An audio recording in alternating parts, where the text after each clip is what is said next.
अगर आप नीट की तैयारी कर रहे हैं और एनसीईआरटी को जानते हैं कि एनसीईआरटी आपका धर्म ग्रंथ है, तो आपके लिए वीडियो अंत तक जरूर देखनी चाहिए। मेरे साथ जुड़े रहिएगा, मैं आपसे 2-3 सवाल पूछूंगा और आपको बताऊंगा बेस्ट तरीका एनसीईआरटी को पढ़ने का।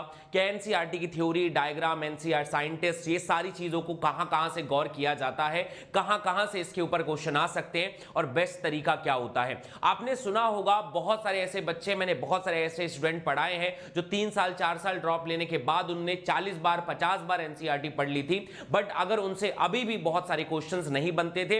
रीजन ये है कि एनसीईआरटी वो चाबी है जो हर ताले को खोल सकती है, पर उस चाबी का सही इस्तेमाल अगर करना आपको ना आए और सही जगह पे अगर एंटर करना ना जाने तो आप उस ताले को नहीं खोल सकते। इसलिए मेरा सभी बच्चों से विनम्र निवेदन है कि जब भी कोई चीज स्टार्ट करें उसका सबसे सार्थक उपयोग आप कर लीजिए। मतलब ये वही है कि सोने के कटोरे पे भीख मांगने जैसा सवाल होता है कि आपको सोने का कटोरा मिला है पर हम उससे मांग रहे हैं, ना कि उसका कुछ अच्छा उपयोग कर पाके। इसलिए अगर आपके पास एनसीईआरटी जैसा सोने का कटोरा है तो उसका एकदम सही इस्तेमाल करें। बहुत छोटी छोटी बातें हैं जो टॉपर बच्चों को बाकी बच्चों से अलग बना देती है। टॉपर बच्चे इसे फॉलो करके टॉप कर जाते हैं और बाकी बच्चे इसे बैठे रह जाते हैं। क्योंकि अगस्त का महीना भी स्टार्ट हुआ है और अब में से बहुत सारे बच्चे अभी स्टार्ट किए पढ़ाई, तो इसलिए मुझे नहीं लगता कि अभी से पढ़ने में लेट हुआ है। आप इस वीडियो को देखिए और अपनी पढ़ाई पे जरूर उतारिए। मैं दावे से कहता हूं आपके पढ़ने का जो तरीका है, याद करने का तरीका और आपके क्वेश्चन बनाने का जो पैटर्न है वो बदल जाएगा। बहुत सारे बच्चे ऐसे कहते हैं सर आपने पढ़ा दिया, समझा भी दिया, बट क्वेश्चन नहीं बन रहे हैं। रीजन यही है कि हम पढ़ते तो हैं, हम डेटा याद भी कर सकते हैं, पर एनालाइज नहीं करते हैं कि कहां से ये क्वेश्चन पूछा जा रहा है और इस क्वेश्चन का मतलब क्या है। या कई बार हम कह देते हैं ये आउट ऑफ एनसीईआरटी है। सो इन सभी चीजों का क्या मतलब है मैं 1 बाय 1 बताता हूं। मस्ट वॉच वीडियो है, एनसीईआरटी पढ़ने का सबसे अच्छा तरीका आज मैं आपके साथ साझा करूंगा। इसमें मैं डायग्राम्स, चार्ट, हाईलाइट, साइंटिस्ट सब कुछ के विषय पे चर्चा होगी। ऐसे पढ़ेंगे तो 360 में 360 जरूर आएगा। देखो भैया, किसी भी एनसीईआरटी को पढ़ने के लिए आपके ये 6-7 मेथड बहुत ज्यादा जरूरी है। आपने पढ़ते समय कभी ध्यान नहीं दिया हो तो वीडियो अंत तक जरूर देखना। जब भी कभी कोई चैप्टर या कोई भी चीज स्टार्ट हो, सबसे पहले उस कहानी की पूरी की उस यूनिट के नाम पे डिपेंड करती है। इकाई के नाम क्या, इकाई का नाम क्या दिया हुआ है, आपको उसे जरूर पढ़ना चाहिए। इकाई का नाम मैं बताता हूं कैसे। इकाई के नाम के बाद हर इकाई के बाद, जैसे टोटल 10 इकाई है बायोलॉजी में, तो 10 साइंटिस्ट के बारे में एक विशेष पैराग्राफ दिया होता है। उस साइंटिस्ट को बहुत लोग भूल जाते हैं, नहीं पढ़ते हैं, और उसी के ऊपर जब क्वेश्चन आता है तो बच्चे फिर हाय तौबा मचाते हैं। उस साइंटिस्ट के बारे में जरूर पढ़ना चाहिए। मैं जब भी पढ़ाता हूं बच्चों को उस साइंटिस्ट के बारे में जरूर बताता हूं। अगर आपने मेरी कोई भी वीडियो देखी हो जिसमें मैं यूनिट स्टार्ट कर रहा हूं, साइंटिस्ट के बारे में शुरुआत में ही मैं आपको बता देता हूं, जबकि बहुत सारी जगह इवन टीचर्स भी मिस कर देते हैं। इसलिए आपको यह बात बहुत ध्यान रखनी है। तीसरी चीज, हर चीज का एक लॉजिक होता है और वो चैप्टर के नाम पे जुड़ा होता है। उस चैप्टर के, मैं इसकी अभी फोटोज भी दिखाऊंगा, अभी टेंशन मत लो, अभी तो मैं हेडिंग कह रहा हूं। चैप्टर नेम, किसी भी चैप्टर के नाम पे ही ना सारी कहानी, उत्सर्जी पदार्थों का मतलब उत्सर्जी पदार्थों का निष्कासन, ये अपने आप में चैप्टर का ही पूरा नाम है। उसी को अगर हम समझ गए तो आधी कहानी हम वहीं पर क्लियर कर जाएंगे। उसके बाद हर बच्चा जो है डायरेक्टली मेन टॉपिक से स्टार्ट करता है, चैप्टर का पहला पैराग्राफ नहीं पढ़ता है, और जबकि कुछ ना कुछ कहानियां और असर्शन रीजन के कुछ क्वेश्चन यहीं पर छुपे होते हैं। इसके अलावा बच्चे डायग्राम्स पे उतना फोकस नहीं करते, डायग्राम पे लिखे हुए शब्दों को फोकस नहीं करते, और इसके ऊपर मैं विथ प्रूफ दिखाऊंगा कि डायग्राम पे क्वेश्चन आते हैं और डायग्राम ही कई बार पूछ दिया जाएगा। और कई बार अगर डायग्राम नहीं पूछा जा रहा है तो डायग्राम पे लिखा हुआ डायग्राम पर लिखा हुआ कॉन्सेप्ट ये आपसे पूछा जा सकता है। इसके अलावा एनसीईआरटी में जो चार्ट दिए रहते हैं, डब्बे दिए रहते हैं, बॉक्सेस दिए रहते हैं, कई बार बच्चा उनको समझता है कि वो डायग्राम डब्बा वो उतना ज्यादा इंपॉर्टेंट नहीं है, बट कई बार वो डब्बा ही डायरेक्टली पूछ दिया जाएगा और कई बार उस पे दिए हुए डेटा पूछे जाते हैं। इसके लिए इसको भी पूरी तरह से ध्यान रखना है। एनसीईआरटी हाईलाइट, ये वो सबसे ज्यादा मतलब क्या बोलना चाहिए, मिसगाइड हुआ शब्द है, मतलब सबसे ज्यादा गलत तरीके से समझा हुआ ये शब्द है। बच्चों से पूछो कि एनसीईआरटी हाईलाइट क्या, पकड़ के लाइन खींच देते हैं और एनसीईआरटी हाईलाइट होगा। मैं आज आपको बताऊंगा कि एनसीईआरटी हाईलाइट करते कैसे हैं। इसके अलावा सबसे आखिरी में दी हुई होती है समरी। कोई बच्चा, मैं समझता हूं कि 99% बच्चे से स्किप करते हैं। ये अगर समरी पढ़ने लग जाएं बच्चे, तो आपको एनसीईआरटी में लिखे हुए वो छुपे छुपे छोटे छोटे शब्द भी आपको मिलने लग जाएंगे। और सबसे आखिरी में एनसीईआरटी बेस्ड नोट्स, कि एनसीईआरटी नोट्स कैसे बनाए जाएं, क्या क्या तरीका हो सकता है। मैं वन बाय वन बहुत जल्दी शॉर्टेड वीडियो बनाऊंगा ताकि आपका ज्यादा टाइम वेस्ट ना हो। इन सभी बिंदुओं पे हम चर्चा करेंगे। देखो, सबसे पहले जब भी आप चैप्टर को कोई स्टार्ट करते हो, जैसे मैंने मान लो अध्याय नंबर 2 स्टार्ट किया 12th का, तो मानव जनन लिखा हुआ है। आप सबसे पहले इस चैप्टर को समझने की कोशिश करें कि इसका नाम क्या लिखा हुआ है। उत्सर्जी उत्पाद एवं उसका निष्कासन अगर लिखा हुआ है तो इस शब्द का मतलब क्या है। उत्सर्जी उत्पाद कौन है? जैसे हमने कहा था कि बेटा ये होता है नाइट्रोजनस वेस्ट, तो 2 मिनट स्किप करके और इसका निष्कासन हम करते हैं किडनी के द्वारा। तो 2 मिनट स्किप करके हम इस बात को समझने की कोशिश करते हैं कि ये नाइट्रोजनस वेस्ट आया कहां से, कहां बन रहा है और इसका हम निष्कासन करेंगे कैसे। जब इस चैप्टर के नाम को ही सुनने की कोशिश करेंगे तो अच्छा लगेगा। ह्यूमन के बारे में क्या खास बात हो सकती है? ह्यूमन के बारे में सबसे इंपॉर्टेंट पार्ट है कि ये सेक्सुअल रिप्रोडक्शन करेगा और हम लोग होते हैं विविपेरस, यानी कि इसका मतलब है जरायुज। तो जब आप ये दोनों समझ जाएंगे तो इसकी पूरी कहानी अपने आप समझ जाएंगे। आखिर यही डायग्राम यहां पर क्यों दिया गया? क्योंकि यही वो प्रक्रिया है जब भ्रूण बन जाता है जो 2 पीढ़ियों के बीच का निर्माण करता है। तो एक एक दिए हुए डायग्राम, एक एक दिए हुए सिग्नल को अपने लिए यूज करना सीखो, अपने लिए समझना सीखो। जैसे यहां पर एक चैप्टर लिखा हुआ होगा पुष्पीय पादप में जनन, तो पुष्पीय पादप में जनन जैसे ही पढ़ रहे हैं तो आप इस बात को बिल्कुल समझ लीजिए कि भैया ये पुष्पीय पादप का मतलब हम एंजियोस्पर्म के बारे में पढ़ रहे हैं। तो आप जब चैप्टर के नाम के साथ 4-5 मिनट बिताते हो ना, तो आपको उस चैप्टर से थोड़ा सा स्नेह होने लग जाता है और वो स्नेह आपको इस चैप्टर की डेप्थ में ले जाने के लिए बहुत प्रेरित करेगा। इसलिए जब भी कोई चैप्टर स्टार्ट करो उसके नामों को बढ़िया ध्यान से पढ़ो भैया। उसके नामों के जितने टुकड़े कर सकते हो, जितने मतलब निकाल सकते हो, जितनी कहानियां निकाल सकते हो, उन सबको पढ़ो। एंजियोस्पर्म क्या होता है भैया? तो पुष्पीय पादप है, तो पुष्प क्या है, पुष्प कहां से बना, कैसे बना, इन पे थोड़ा सा कैलकुलेशन किया करो। मैं जब बच्चों को, पेड क्लास के बच्चों को पढ़ाता हूं या कहीं पे भी पढ़ाता हूं, तो ये सब बातों पे बढ़िया लंबा डिस्कशन करता हूं बच्चों के साथ। यूट्यूब में पॉसिबल नहीं हो पाता क्योंकि यूट्यूब में कई बार हमारे पास उतना वक्त होता नहीं, बट पेड क्लास में 5 मिनट बच्चों से बैठ के पूछता, अच्छा बताओ पुष्पीय पादप क्या, एंजियोस्पर्म क्या है, पहली बार कहां बना, वगैरह वगैरह वगैरह। लंबा डिस्कशन होता है तो चैप्टर की डेप्थ में उतरने पे फिर मजा आता है। तो सबसे पहले ये चीज जरूर पढ़िए। जैसे अगर आप इसके यूनिट का नाम पढ़ेंगे कि यूनिट कौन सा है, तो यूनिट का नाम होता है जनन। तो आपको जनन के बारे में पता होना चाहिए कि व्हाट इज रिप्रोडक्शन। यार जनन का मतलब क्या है? जनक से संतति पैदा करना, कभी कभी हूबहू कभी कभी अलग, यही जनन कहलाता है। सो यूनिट के बारे में पढ़ेंगे। फिर यूनिट के बाद दिए हुए साइंटिस्ट के बारे में पढ़ेंगे। आपने चैप्टर का नाम पढ़ लिया, आपने यूनिट का नाम पढ़ लिया और उसके बाद उसमें दिए हुए साइंटिस्ट, जैसे इनका नाम है अल्फोंसो कॉर्टी। अल्फोंसो कॉर्टी के नाम पे हमारे कान के अंदर एक अंग है ऑर्गन ऑफ कॉर्टाई। इन्होंने ही खोजा था, इन्होंने ही बताया था कि हमें सुनाई कैसे देता है। और जब मैंने इस प्रक्रिया को पहली बार पढ़ा था तो मैं अद्भुत रूप से आश्चर्यजनित चकित हो गया था कि बताओ भाई, हमारे कान में हमको सुनाई असल में वाइब्रेशन के बेसिस में और उसके अंदर जो लिम्फ भरे हुए हैं उसके वाइब्रेशन से सुनाई देता है। ये सारी कहानी मैंने जब सुनी तो मुझे ऑर्गन ऑफ कॉर्टाई और अल्फोंसो कॉर्टी के लिए एक इज्जत जागी। 1888 में जो व्यक्ति गुजर गए हो, उन्होंने कान के अंदर इतनी बड़ी संरचना को खोजा, तो आपके अंदर एक प्रेरणा जागेगी कि 2024 में मैं क्या नीट नहीं निकाल सकता। जब 1888 का आदमी, जब इस दुनिया में कुछ भी नहीं था, वो ऑर्गन ऑफ कॉर्टाई कान के अंदर का मामला खोज सकते हैं, तो क्या मैं 2024 में एक नीट का छोटा सा एग्जाम नहीं निकाल सकता? कॉन्फिडेंस लबरेज हो जाएगा, डबडबा जाएगा बाबू, मजा आ जाएगा। इसलिए इस साइंटिस्ट लोगों के बारे में पढ़ना जरूर पढ़ना चाहिए। मुझे कॉमेंट सेक्शन पे बताना ये सुन के आपके अंदर मोटिवेशन आया कि नहीं आया। चलिए भाई, तीसरे नंबर पे चलते हैं। तीसरे नंबर पे हर बच्चा पहला पैराग्राफ हमेशा स्किप करता है, जबकि बच्चे को पहला पैराग्राफ ही बताता है कि इस चैप्टर की जरूरत क्यों है।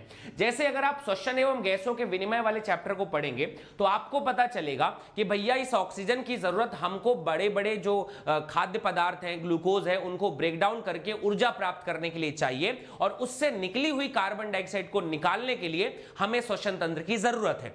इस टॉपिक पे कम से कम 10 से 15 मिनट का डिस्कशन होना चाहिए। बच्चों से सवाल जवाब होने चाहिए, खुद से सवाल जवाब होने चाहिए, तब आप इस चैप्टर के ऊपर में और अच्छे से डेप्थ पाएंगे। जैसे कि आप पहले मतलब पता चलेगा कि यार इस चैप्टर की जरूरत क्या है। ग्लूकोज को तोड़ने के लिए ऑक्सीजन चाहिए, अब परोक्ष रूप से इसको साइंटिस्ट टीचर और अच्छे से बताएंगे चाहिए। इनके लिए विभिन्न आवश्यक ऊर्जा प्राप्त होगी, ऊर्जा मिलेगी और कार्बन डाइऑक्साइड मुक्त होगा। इन सभी चीजों को अंदर बाहर करने के लिए श्वसन तंत्र चाहिए। इन सभी चीजों को मैं डिटेल में फिर बच्चों को मैं बताऊंगा, बट मैं ये कह रहा हूं कि पहला पैराग्राफ हमेशा जब भी आप पढ़ो, सेल्फ स्टडी कर रहे हो तो आप पढ़ो। अगर ये सारी चीजें आपको करने में थोड़ी कठिनाई महसूस होती है तो आप अपना ये भार मुझ पे पहुंचा दीजिए। मैं ये सारी चीजें बच्चों को पेड क्लास में एकदम धीरे धीरे आराम से बच्चों को बताता हूं। बट अगर आपको लगता है कि आप खुद कर सकते हैं तो खुद भी करिए, तो बहुत ध्यान से करिएगा। इसके अलावा बेटा जी डायग्राम पे बहुत फोकस है। मैं दावे से कहता हूं कि नीट के 12-14 साल के इतिहास में ये डायग्राम कम से कम और इस डायग्राम पर आधारित कम से कम 8 से 10 क्वेश्चन होंगे। और जिस टॉपिक से 8 से 10 क्वेश्चन 10-12 सालों में आ गए हों वो इतना जरूरी है, मुझे बताने की जरूरत नहीं है। इस टॉपिक पे पहला चीज तो ये क्वेश्चन आ सकता है, जनरली मैं एग्जाम्पल बता रहा हूं कि ये क्या दिख रहा है। इस पे लिखा हुआ एक एक डेटा कि भैया ये जो है ये पसलियों का एक्सटर्नल इंटरकॉस्टल मसल है, वो बाहर जा रहा है कि अंदर जा रहा है। डायफ्राम नीचे जा रहा है कि ऊपर जा रहा है। हवा बाहर से अंदर आ रही है कि बाहर जा रही है। अंदर का आयतन बढ़ रहा है कि घट रहा है। ये वो डेटा है जिनके ऊपर क्वेश्चन आता है। इसलिए जब भी कोई डायग्राम पढ़े उस पे लिखा हुआ एक एक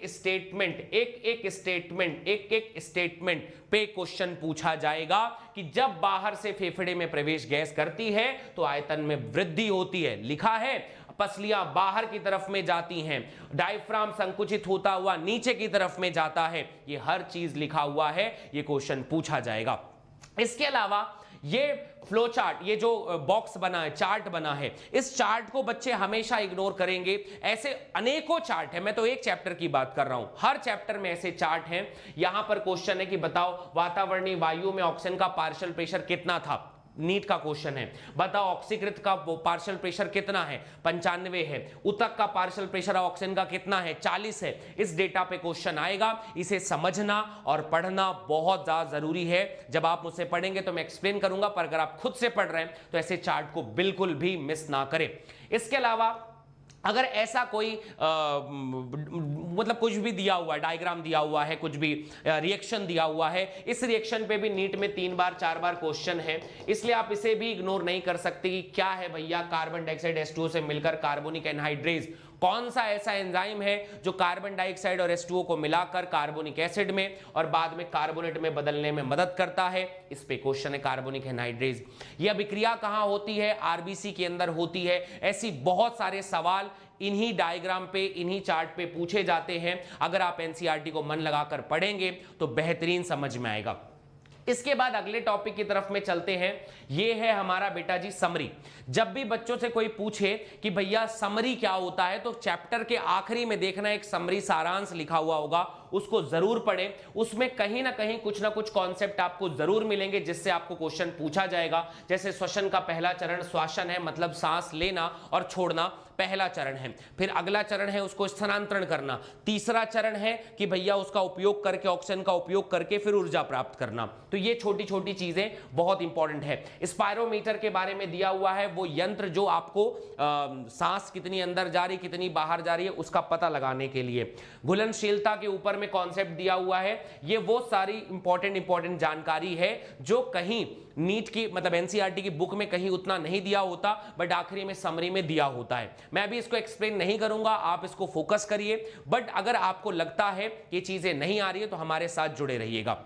इसके अलावा मैं बच्चों से अगर कहूंगा कि अगर इन चीजों पे एक होती है एनसीईआरटी हाईलाइट, अगर मैं बच्चों से कहूं कि एनसीईआरटी हाईलाइट करो तो बच्चे क्या करते हैं, ऐसा पकड़ते हैं एनसीईआरटी हाईलाइटर, ठीक है, ऐसा हाईलाइटर पकड़ते हैं और हर लाइन के पीछे एक ऐसा ऐसा ऐसा करके पूरा ये पहला लाइन पूरा का पूरा लाइन खींच देते हैं। अरे भैया तुमसे लाइन खींचने के लिए थोड़ी बना हुआ था भाई साहब, तुम इस लाइन को मत खींचो, ये लाइन तुम्हारे खींचने के लिए नहीं है। जिस चीज पे तुम्हें बात समझ में आ रही है, जैसे आपने देखा कि जब मैं तुझे पढ़ा रहा था तो मैं श्वसन पे टिक किया, उसके बाद स्पायरोमीटर को टिक किया।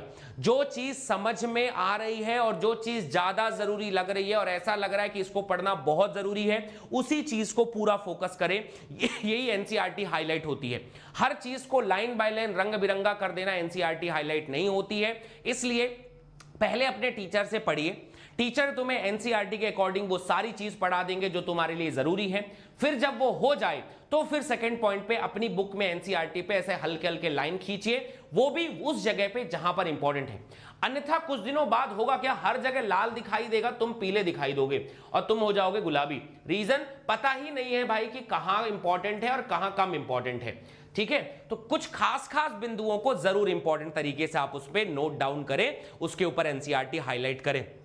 सबसे आखिरी बात होती है, अगर आप मुझसे पढ़ रहे हैं तो एनसीईआरटी बेस्ड नोट्स तो पूरी तरह से मिल जाएगा, बट अगर आप मुझसे नहीं पढ़ रहे हैं, आप सेल्फ स्टडी कर रहे हैं, तो एनसीईआरटी बेस्ड नोट्स बनाना बहुत जरूरी हो जाता है। और एनसीईआरटी बेस्ड नोट्स बनाने के लिए आपको ध्यान रखना होगा कि आप एक एक पॉइंट पे नोट्स बनाइए। जस्ट लाइक कि श्वसन का पहला पॉइंट है, श्वसन का पहला चरण श्वासन है, इस शब्द के ऊपर में ही पहला एक लाइन होगा और उसको एक्सप्लेन करती हुई लाइन होगी एक नोट्स बनाते समय। दूसरा, वायुमंडलीय वायु कुपिकाओं में ली जाती है, इस दूसरी लाइन का मतलब है कि वायु से गैस जो है कुपिका में लाई जाती है, कैसे लाई जाती है, पार्शियल प्रेशर कितना होगा, ये सारी चीजें जाननी होगी।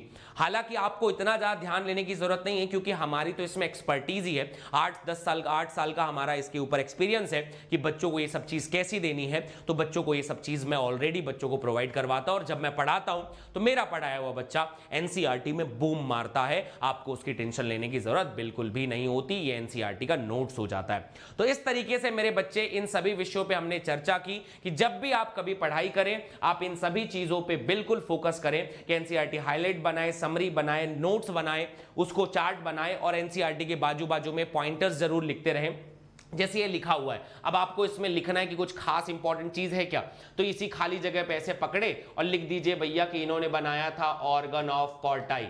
ठीक है, ये लिख दीजिए ऑर्गन ऑफ कॉर्टाई, जो कहां पर है, कान में है। कान में कौन सी जगह पे, कॉक्लिया। ठीक है, इनके पास कॉक्लिया करके जो जगह थी वहां पर है। तो आप इन्हें पॉइंट बना बनाकर आपने लिख दिया, यही होते हैं नोट्स बनाना। अब ये सारी चीजें अगर आपको खुद से करने में थोड़ा सा परेशानी होती है, दिक्कतें होती हैं, तो भैया हम किस लिए हैं। अनअकैडमी बेस्ट टीम आपके लिए यहां पर है, हिंदी मीडियम का सबसे शानदार मेथड आपके सामने है। टीम स्काई आपको पढ़ाएगी one and only live batch. अब इसके अलावा सारी बैचेस, सब लास्ट आखिरी बैच लाइव है, जो लाइव बैच है पूरी तरह से 5,999 रुपए में आपको मिल जाएगी। लाइव है बेटा, ये सिर्फ एक बैच नहीं बल्कि प्लस का सब्सक्रिप्शन है। इसमें notes, module, SRG ranker group और वो सब कुछ मिलेगा जो आपको टॉपर बनाने में हेल्प करेगा। सब कुछ हम आपको देंगे, साथ ही आने वाले टॉप समय वाली जितनी भी बैचेस होंगी वो भी आपको इसमें मिलेंगी। इसमें आपको एसआरजी रैंकर ग्रुप मिलेगा, मतलब जो टॉपर्स के ग्रुप होंगे। इसके अलावा मेंटोरशिप मिलेगी टीचर्स के अलावा। इसके अलावा हैंड रेस करके आप अपने डाउट पूछ सकते हैं। लीडर बोर्ड में आपको प्यारे प्यारे गिफ्ट मिलेंगे। आपको नीट यूजी के जो टॉपर है उनके सेशंस करवाए जाएंगे। ऑल इंडिया टेस्ट सीरीज से आप रैंक प्रेडिक्ट कर सकते हैं और ऑल इंडिया के कोने कोने पर बैठा हुआ अनअकैडमी आपका इंतजार कर रहा है आपके आवागमन का। आप आइए और देखिए अनअकैडमी में बेस्ट टीचर कैसे पढ़ाते हैं और वहां पर प्यारे प्यारे गिफ्ट भी आपका इंतजार कर रहे हैं। होप सो ये वीडियो आपको समझ में आई होगी और इस वीडियो का महत्व आप समझ गए होंगे कि अगर आप पढ़ाई स्टार्ट कर रहे हैं तो एनसीईआरटी पढ़ना आपके लिए बहुत ज्यादा जरूरी है और सही तरीके से पढ़ना और बहुत ज्यादा जरूरी है। अगर आपको ये सारी चीजें कठिनाइयां लगती हैं तो हमसे जुड़िए, हम आपको कंप्लीट करवाएंगे एनसीईआरटी के हर एक बिंदुओं को। और अगर कोई बच्चा मुझसे अगर पेट